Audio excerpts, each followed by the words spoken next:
that's where I kind of like, that's where I get frustrated. It's like, okay, yeah, oh, you might have a better rating experience on your $6,000 machine. Well, no joke. Yeah, I have an ultra wide monitor on my PC. I'm going to have a better RAID experience no matter what my graphics card is, right? Because I can see more. But it's not, that is not the be all end all of Final Fantasy or any game. But I see this in terms of this kind of like culture that it's like, it's all about the raid. You got to get into the raid. You got to do the raid. That's true of any single piece of content in a theme park style game. Which no part? one thing is carrying the load. Right, but the story is not carrying the load. Right. The only reason we have 100% story completion across all players is because it's mandatory. Yeah. The moment you actually just make it like Guild Wars, where it's like, hey, whenever you want to do the story, it's in this optional kind of, they have like a new game plus menu that's just how it starts. It's just default. You just only do the story when you're ready. I think you would find that the clear percentage of the story would be a lot lower, and they let you even pick by expansion. I think you'd find that like the percentage of A Realm Reborn and Stormblood completion would just be lower than Shadowbringers and Endwalker. Mm-hmm. It just would. And so like any one piece of Final Fantasy XIV is not so single-handedly important that every single player has to enjoy it or get out. Right. They can take any combination of all these little mountains. Not all the mountains are the same size. And if that is what is worth $15 a month to them, that's great. They're welcome to be here. There's 27 million of us. I think we get it. And it's like, yeah, but I asked 7 of my friends. And it's so, you know, when we talk about consoles versus PC, I don't think content type in an MMO is really the determinant factor, because there should be no one content type that's driving this game. Not PvP, not raiding, not story, not crafting, none of it. It's literally like, do you get enough value to justify your subscription? Right. That's it. Well, and that's what it should be, but it's like even Virtual talking in chat, talking about Destiny, how it's all about the raid because that's where you get the better loot, but that's also where you get the better loot in 14, and that's where I think the system in and of itself breaks down. The counter argument that I hear, which I don't agree with, is that you don't need better loot if you're not doing the raid. And it's like, there's still the want to have, you know, like, can I get the best stats, you know, on my character, because it does benefit me in other areas, right? When we start talking about Criterion, when we start talking about just generally playing it, having that additional power and being locked, that additional power being locked away behind the... What changes in your life today if your item level... What's your item level right now? 6, 10? It's 6, like 6, 11, 12, 15, some between that. What changes if your item level is now 628 or 630? You output more power. And so, like, whenever you're playing the dungeons and the Criterion and in the open world, so no matter what you do, you're doing a little bit better. That being locked away behind a raid is flawed in my opinion. And when games do that, I can't get behind it. There should always be avenues to get that level, because what does it hurt? Does it hurt the raiders that I get the same power level by going a different route? No, it does not. Does that, you know, so does that make sense? I think having self-looped systems is fine. The fact that Island Sanctuary has loot that you can only get from Island Sanctuary is fine. I disagree, but anyway, go ahead. I think the fact that, you know, Palace of the Dead, when it first came out, had loot that was locked behind it. Eureka, when it came out, had loot that was locked behind it. I think to say that there's a reward, there's a unique kit, there's shared carrots, these things like tomestones, and then there's these unique carrots behind each system to chase. I think that's totally fine. In terms of look, I can agree with you. And raid, like raid specifically, people want that challenge, but they want the challenge that's tuned to them. And so week 1, you go in with this really low item level, and then as you progress through the weeks, your item level rises, which allows raiders who are in groups that maybe make a little bit more mistakes or maybe have a little bit worse comp to progress through the fights a little bit cleaner each week as their total average item level increases. That's really important in games like World of Warcraft, where there's a lot more than 4 fights, because, you know, if you're working on fight 8 and every week you're clearing the first 7, you're getting a lot of loot, and so your average item level is kind of slowly pumping up. And so I think that's a perfectly valid way to do that. And if anything, I think that I would rather the game have more of those things. So like, why does Gil not have some sort of circular feedback loop where the more Gil you have, the more Gil you make? Why does, you know, why is Poetics something that caps at 2,000? Why can't I spend Poetics to increase my Poetics cap to spend Poetics to increase my Poetics cap? Why is everything not more feedback looped, where and then all of that so that I can buy a 10,000 Poetics mount? Like, why is it? I want more isolated carrots, not less.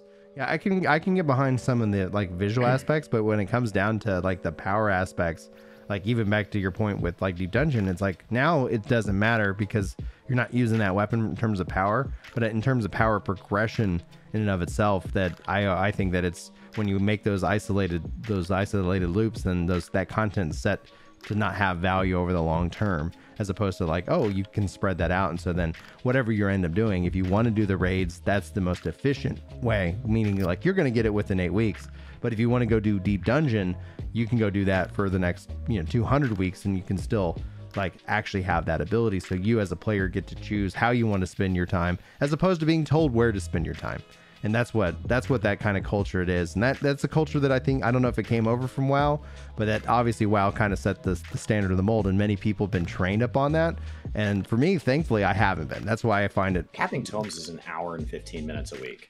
Yeah, and capping tomes does not get you the best power gear in the game. I mean, it gets you freaking close.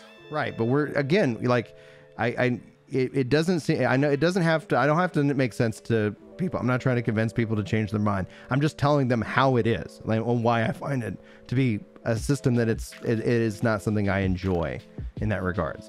So it's that I enjoy systems where it's like you as a player get to choose whatever you want to do, and that's going to have varying different degrees of success. But ultimately, you're not being told that in order, like if the best loot in Destiny is in the raid, yeah, those are systems that I think are fundamentally flawed, as opposed to like, okay, yeah, you can get the best loot.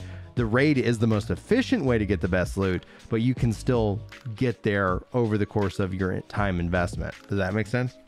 You still get there in 14.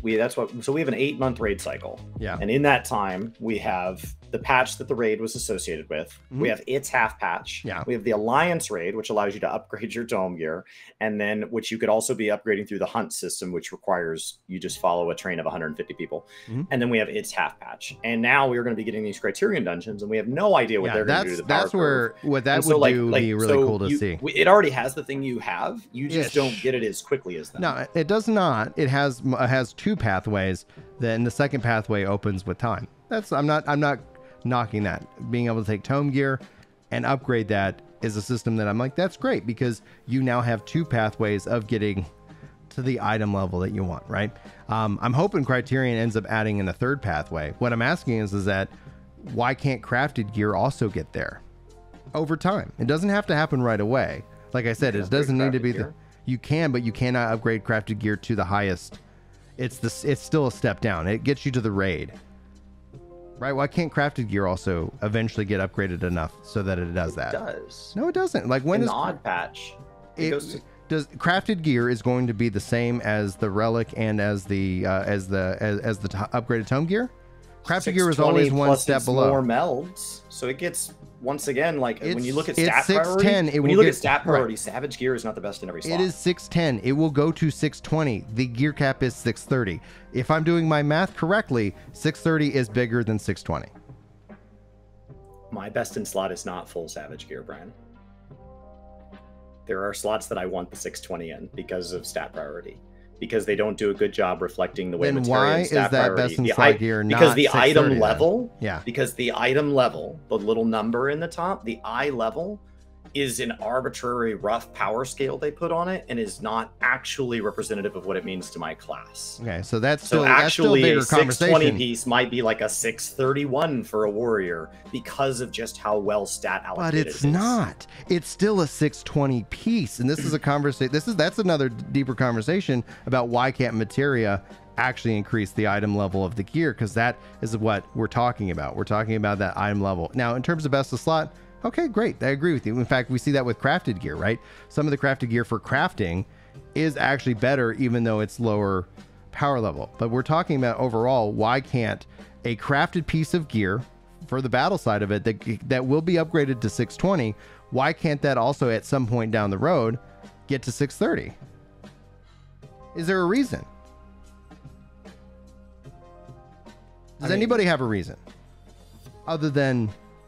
think you just don't like vertical progression systems at that point, because it's always a matter of time. Like you say you like gearing up in the 6.5 patch. That's something that you regularly say because it's the longest patch cycle. Yeah. So you feel you get the most bang for your buck. Yeah. But at the beginning of the next expansion, they hand us 9,000 coffers worth of armor. So technically that all gets tossed in the trash during the expansion. You just get to throw the coffers onto your alts. But like a main who chose to say 6.5 is the patch I ignore, they would have all of their stuff just handed to them through the MSQ. Right. And then when the update rolls out, you can just use Poetics and you're going to be ready to rock and roll. So being capped on Poetics going to the expansion is like the best thing you can do. Go through a couple quests. The first time you get to a dungeon, if you like you're under geared, go spend your Poetics on Augmented for the slots that are lowest. Like you could ignore the 0.5 cycle and be just as successful as what you're saying. So vertical progression systems sounds like it's your point of frustration. It's not Savage. It's the idea that gear expires and the idea that there is always a need to climb to the top of the mountain. And when I get there, either A, it's really steep at the top, but then it's all going to just get moved anyway. So I would agree that horizontal is better than vertical, like 9 times out of 10 for sure. But in terms of what I'm arguing is that, and I see Carrie saying to encourage that people engage with the newest content. Like, I'm not saying that it can't be time gated. Like, that's what I'm saying. Like, right now, when it comes down to it, like, especially when you start to look at the end, it's like, I'm talking about why can't there be more and more pathways to that theoretical item level cap? You know, right now it's 630. We know that's going to go up, but we'll just keep with the 630 in mindset. Imagine that being the highest item level that you could reach right now. Well, that can't be done through tomes. And it will be through tomes in the next update, outside unless you actually engage in the one piece of content that would reward you with those things. So, but ultimately in the next update, 0.3, then tome gear is going to be more easily actually brought into that level before then, you know, it goes up again. But why can't then, even maybe with the tomes, like after even 8 weeks after 0.3 and the point, you know, whatever, couldn't we see them continue to also offer that? I think it discourages, like, time gating is the whole reason. Time gating is the whole reason. I understand time gating. I'm saying pathways though. Like, there's no time gating behind that. The crafted gear cannot also then become that additional to reach that same power cap that the tomes and the raid. And who knows, with the criterion, like, all of a sudden you start having multiple pathways. It gives the player base more options in how they choose to engage with the content, rather than being told that this is the content. You know, whether that you want to incentivize people to do the content or not, like, it is in what it is. And so, like, I think I hopefully made my point clear. I don't, again, need people to convert to my way of thought. I look at that, I go, I think it's a missed opportunity. I think you can have both horizontal and vertical progression within these games and actually have them function in a much more holistic way, as opposed to, like, and this is the same kind of complaint with Destiny, same kind of complaint with those kind of games. It's like, okay, well, if that's the thing, then that's the thing. Destiny and WoW get a little weirder because loot doesn't all function identically. Right. In 14, it's a very flat system. Correct. Like there's only so many pieces, and they all are just reallocations of stats. You don't have anything that, like, fundamentally changes the way your class plays, fundamentally changes the behavior. You don't have anything that, like, gives me an extra fell cleave per inner release. There is nothing like that that modifies the way I play. I don't know that, like, to use it in open world stuff, the difference between 620 and 630 is non-existent. Things like hunts, things like tribal dailies, it's non-existent. And in dungeons, I'm already getting my Troya time with, I'm at 614 or something right now, so I'm not that much higher than you, because I have no Savage loot equipped. And my Troya time can already be down, like, with a wipe, I think our Troya time's down at like 14 minutes. Yeah. And so we're already lightning fast, considering I did one the other day with just a random duty finder group, and it was like 26 minutes. So, like, already, like, player quality is the bigger determinant. And the act of pentamelding and the act of crafting crafted gear is pretty lackluster. So saying, like, we should create the ability to, like, pentameld again 8 weeks in, I think I just don't think that sounds fun to me. So that's fine. And is the difference between 20 and 30 significant? For some people it is. And it's, again, like, would it make a difference to me? No, again, just being able to play and go and have that, you know, experience. Like for some people, not being able to get 630 gear could be significant. It wouldn't be a problem. I don't see how it would break the overall experience. But again, like I said, to each his own. Not trying to convert y'all, but like that's something that I think would be really cool to see them take another pass at. And again, it can still time gating. I understand why it exists. We were talking about it earlier this week in terms of like a lot of people talking about like, oh, but it's not, you know, you'll still get to the end goal. And it's like, okay, we're all going to run a race and then we're going to limit ourselves to 1 mile a week of this race. And after 8 weeks, we're going to send Chris back to the start of the race. And he's still limited to that 1 mile a week. He will never be caught up until eventually everybody kind of hits that wall. And that does not seem fair in terms of its design. And there's, you know, like people are welcome to discount that, but it's like that's the system in terms of. I was caught up with, I think I should be able to run at 1.5 miles per week until I get to my prog point. And then if you had to like, oh, now you could do 2 miles per week. Like it's like just ultimately like we're not talking about removing walls. We're just talking about like, wait a minute, you've done this. You know, it's like what's ultimately being, you know, hurt by that. And that's essentially kind of the example that I think I gave a couple of people in the comments. It's like, okay, like I understand where you're coming from, but here's the reality. Like we are putting a physical limiter on you and you did that limit. And then we're asking you to do it again. And you're now forever behind everybody else. And the other example you gave, I think was a really good one, was imagine then if they could set a different item level requirement for healers as opposed to everybody else. Like, oh, we see that you switched to healer. You're now back in 610 because that's your new starting point. And this kind of all is, you know, in my mind ties into exactly what we're talking about here. But now all of a sudden it's like, yeah, we know you can do the fight. We know you can clear it in 610. But you know, there's still that kind of natural humanity when it comes to the gear number. Like people put a lot of points into that gear score as opposed to like, do they even have the skill to do it? Who knows? Like all of this is made better by improving player skill. Yeah, we are not doing a good enough job telling people when they're appropriately using their mitigation. We are not doing a good enough job telling them how much avoidable damage they're taking. There are a lot of things that an after action PvP style report would fix here, because a lot of the reasons people don't want to be healers this tier based on the people who have told me they heal and they don't like it, or people who say they would never heal because of this, is that what we are asking of healers is to clean up mistakes that other people are making and not improving at. But I have to wonder if the people making the mistakes are even aware of just how many mistakes they're making, because we have made any form of mistake feedback documentation against the terms of service. Yeah. Oh my goodness, yes. So I know we've like wildly drifted subjects here, but like that's a whole other point of frustration, that like we're sitting here arguing over 610 versus 620 versus 630, but none of that matters if you are getting clipped by things and you are messing up your rotation and you are not using the utility tools provided to you.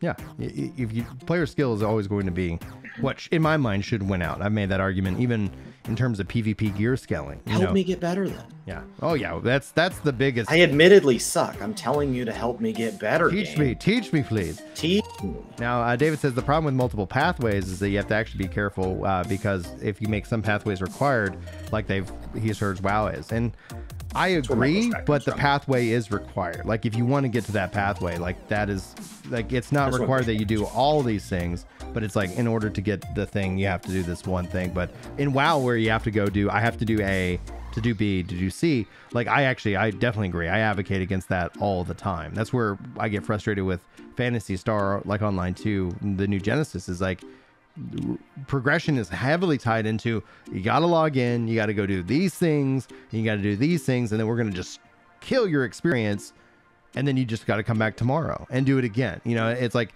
this dip in and like that's where Lost Ark does that too. Oh yeah, it frustrates me. Yeah, that's where all of my pushback against this comes from, is that player power, people view player power like they do other systems. Like, why can't I just have access to all the cosmetics? Why can't I just have access to, but player power in particular, you have to be very careful distributing it, because the people who want to be powerful are only powerful relative to the people who are willing to put in the most time.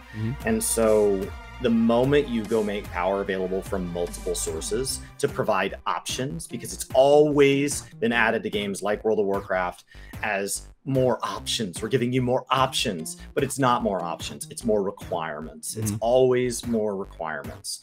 And so, like, one of the beautiful parts of Final Fantasy XIV is that player power is such a small, easy to understand, simplified mountain, and you are guaranteed to climb up every 8 months. The most you can ever be behind somebody is 8 months. Yeah, and so it is, and along the way there's steps. Yeah, and maybe options don't make sense in a vertical progression system in that regard. So like maybe that's just where, like, I'll never be satisfied, because adding in options ends up adding in the thing that I don't like in Phantasy Star, where like I get irritated by that, as opposed to like where a horizontal system makes sense because options are all leading you to the same theoretical cap, as opposed to like, well, if I have to go do this, I got to do that.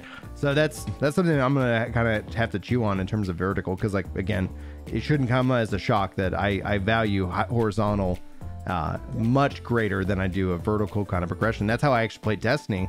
I always talk about when I invest in Destiny, I invest in the horizontal content and not the vertical, because every year in Destiny, every expansion, everybody gets brought up to the same level. Like, it's like you don't have to do anything, everything gets leveled up. You can choose to invest in it pre-expansion, but literally the next day the expansion goes live and everybody gets brought up.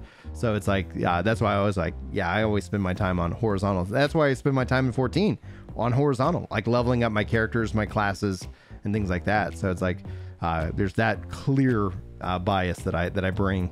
1,000 likes to get him to try a horizontal game, guys. We're going to get him to EVE Online. We're going to get him into Guild Wars. We're going to get him into these lateral games. I like those. I haven't actually played EVE. Maybe we'll do that. They have a maximum depth, and then everything is just maximum depth over and over and over. Yeah. I love Guild Wars 2 Papa Fuzz. They have their own cons. That ties back to their own problems. If Guild Wars was on, like, they just brought it to Steam, and I was really hoping for crowd, like, I really want to see if I can get Guild Wars running on the Steam Deck. I know some people have got that rocking and rolling, and no, Guild Wars 2 is phenomenal. I love what it does, and it's such a weird game because when we talk about it, I always talk about like, man, these games could really benefit from what Guild Wars has done, and it's like, why aren't you playing Guild Wars? It's like, every time I play it, I'm always like, why don't I play this game more? And I think it really boils down to like, I got the Razer trackpad, and I really try to commit into the gameplay, but hands down 14 cross-play, cross-save, and controller support win out every time. You're like, hey Brian, you want to play 14 tonight or Guild Wars tonight? Oh, I'll play 14. And it's usually based off of like those key aspects, as opposed to like my frustration around like vertical progression over horizontal. It's ease of access. Ease of access, I think, wins out over any system design in my mind. What do you think about that before, as your final thought? I mean, now that I have a gaming PC and I do everything, and I'm always a keyboard and mouse player, my bar for ease of access is very, very low. And so, like, yes, I don't want to do something that requires a lot of weird work. Like, you got to go install something and drag a bunch of config files, and I don't want all that. But in this day and age where everything's done through a launcher and everything's handled for me, ease of access is something that will keep me out of a game. But the number of games available to me that are easy to access the way I play games is enormous, and they're all rolled into things like Game Pass and stuff. So like, even money hasn't become the gate anymore, and it's not because I suddenly got more money. It's because gaming got really cheap.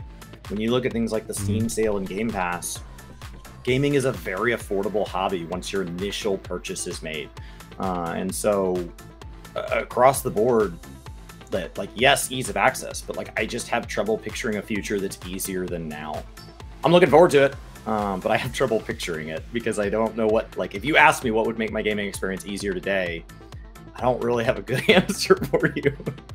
More time in the day? Can you make the days longer than 24 hours and I don't need extra sleep? Like, I have trouble thinking of it. Yeah. You guys are saying EVE's hard to get into. I think you're focused on like knowing where EVE goes. As a brand new player, that's a very different experience. Getting into like Elite Dangerous or EVE, his first 20 hours, Absolutely. Now, guys, I put in the in the chat. Continue your day with us over on Twitch if you can, if you want to. Also, if you have Amazon Prime, whether it's us or whatnot. Spend those Bezos bucks each month on somebody who's putting out content that you enjoy. It's, you know, it's a free perk that you already have. It doesn't literally cost you nothing. You've already spent the money on Amazon Prime anyway. So you get that free perk every month over on Twitch. It stops the ads if that's annoying. I understand that. It also helps get you emotes and special roles in Discord and so much more. So whether it's with Work to Game or with anybody, we do thank you guys for those Prime subs. But also the thing we need more of is more lurkers over on Twitch. So if you can follow us over there. That's going to wrap us up for the show, guys. Thanks so much for tuning in. Hopefully you guys enjoy your rest of your day and weekend. We'll be back here next week with more MMOs, news, discussions, and so much more. Until next time, guys, y'all have a great day and take care.